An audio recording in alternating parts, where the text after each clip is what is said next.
আমাদের পশ্চিমবঙ্গের রাজধানী কলকাতা। এই এলাকাটিতে রয়েছে কলকাতা হাইকোর্ট, পশ্চিমবঙ্গের আমাদের বিধানসভা এবং রাজভবন রয়েছে।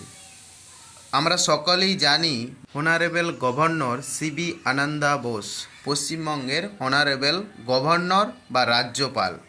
এবং এই যে রাজভবন দেখছেন এবং তার পাশেই রয়েছে আমাদের কলকাতা হাইকোর্ট। এই রাস্তাতেই পড়ে। কলকাতা হাইকোর্টের পাশেই আছে পশ্চিমবঙ্গের বিধানসভা। হ্যাঁ, আমরা বিধায়ক নির্বাচন করি।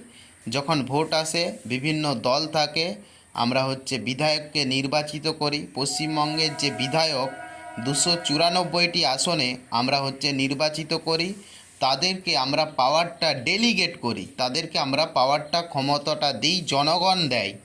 জনগণের অধিকার, জনগণের সমস্ত কিছু বিধানসভা